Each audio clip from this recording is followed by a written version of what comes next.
भगवान शिव बताते हैं, इस संसार में सबसे बड़ा पुण्य क्या है। प्रिय भक्तगण, आज हम आपको एक कथा का श्रवण करा रहे हैं जो सुनने मात्र से ही आपके जीवन में सुख, शांति, वैभव और धन की वर्षा होगी। तो चलिए कथा को प्रारंभ करते हैं। ओम नमः शिवाय। भक्तों, आज हम आप सभी को एक बहुत ही दुर्लभ एवं महत्वपूर्ण कथा सुनाते हैं। इस कथा को आप लोग बड़े प्रेम और श्रद्धा से प्रसन्नित मन के साथ सुनिए। एक दिन की बात है, शाम का समय था। भगवान शिव कैलाश पर्वत पर अपने भजन कीर्तन में मगन थे और उनके चेहरे पर प्रसन्नता और आनंद आ रही थी। तभी माता पार्वती वहां आ जाती हैं और शिव जी को देख उनके मन में प्रश्न आया। उन्होंने भगवान शिव से पूछा, देवों के देव महादेव, ये पूरा संसार और यहाँ तक श्री नारायण भी आपका ध्यान करते हैं, परंतु आप किसका भजन करते हैं। प्रिय भक्तों, अगर आप ये कहानी सुन रहे हैं तो पूरा सुनिए। इस कथा को आधा अधूरा छोड़कर जाने की गलती मत करिएगा, क्योंकि इस पवित्र कथा को पूरा सुनने से मन में मनचाहा फल की प्राप्ति होगी। इसीलिए इस कथा को पूरा सुने। आप शिव के भक्त हैं तो भोलेनाथ का अनादर ना करें। इसके बाद माता पार्वती के प्रश्नों को सुनकर भगवान शिव ने कहा, पार्वती, आपके मन में आया है तो प्रश्न महत्वपूर्ण है, साथ ही लोक कल्याणकारी भी है। इसीलिए एक छोटी सी कहानी के माध्यम से मैं आपको बताऊंगा कि मैं किसका भजन करता हूँ और कौन मुझे इस पूरे संसार में यदि प्रिय है, यह भी बताऊंगा। और सबसे बड़ा पुण्य क्या है। भगवान शिव कहते हैं, हे पार्वती, एक राजा बहुत ही प्रजा पालक था।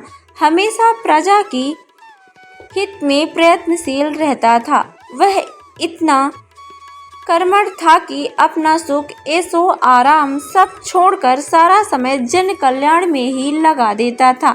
यहाँ तक कि जो मोक्ष का साधन है अर्थात भगवत भजन, उसके लिए भी वह समय नहीं निकाल पाता था। एक सुबह राजा वन की तरफ भ्रमण करने के लिए जा रहा था कि उसे एक देव के दर्शन हुए। राजा ने देव को प्रणाम करते हुए उनका अभिनंदन किया और देव के हाथों में एक लंबी चौड़ी पुस्तक देखकर उसने पूछा, महाराज, आपके हाथ में यह क्या है। देव बोले, राजन, यह हमारा वही खाता है जिसमें सभी भजन करने वालों के नाम हैं। राजा ने निराशा युक्त भाव से कहा, कृपया देखिए इस किताब में कहीं मेरा नाम भी है या नहीं। देव महाराज किताब का एक एक पृष्ठ उलटने लगे, परंतु राजा का नाम कहीं भी नजर नहीं आया। राजा ने देव को चिंतित देखकर कहा, महाराज, आप चिंतित ना हो, आपके ढूंढने में कोई कमी नहीं है। वास्तव में मेरा ही दुर्भाग्य है कि मैं भजन कीर्तन के लिए समय नहीं निकाल पाता हूँ, इसलिए मेरा नाम यहाँ नहीं है।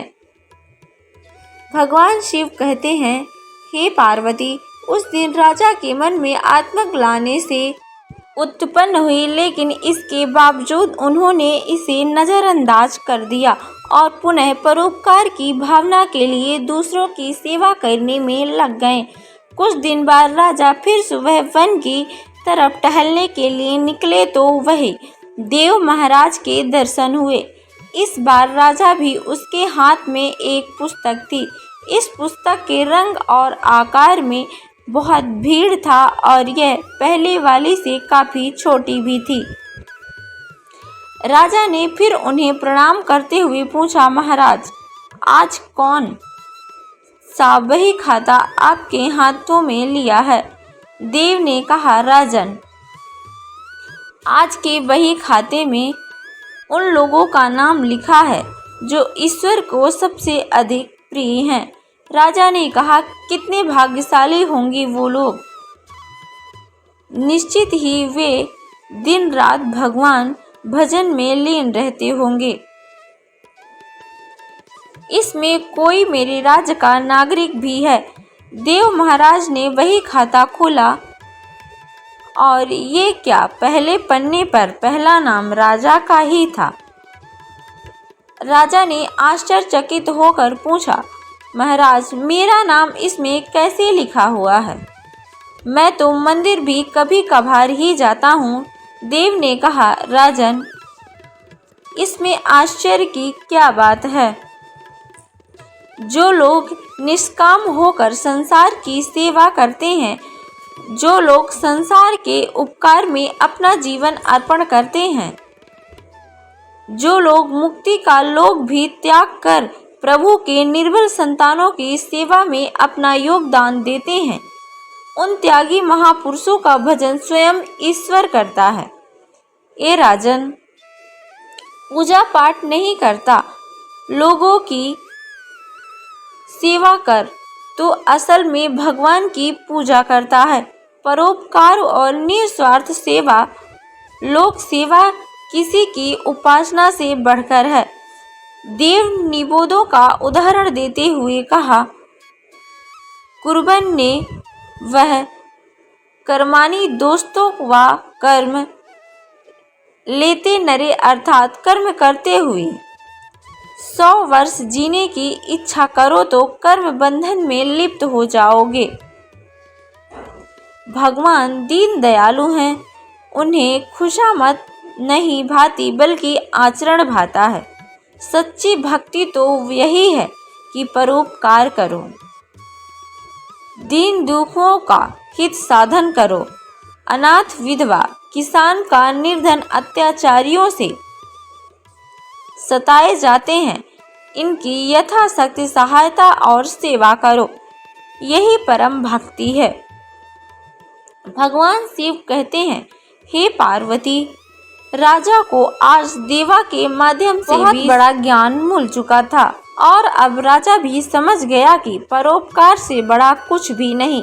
जो परोपकार करते हैं वही भगवान के सबसे प्रिय होते हैं।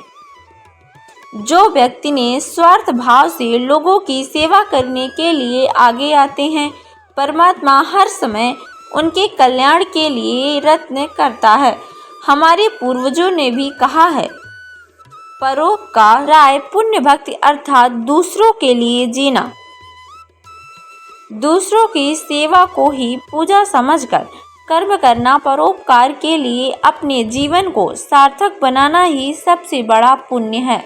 और जब आप भी ऐसा करेंगे तो स्वतः ही आप ईश्वर के प्रिय भक्तों में शामिल हो जाएंगे।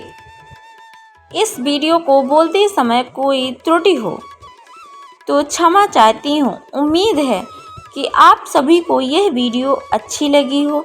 अगर आप शिव के सच्चे भक्त हैं तो चैनल को सब्सक्राइब और वीडियो को लाइक करके कमेंट में हर हर महादेव लिख दीजिए। धन्यवाद।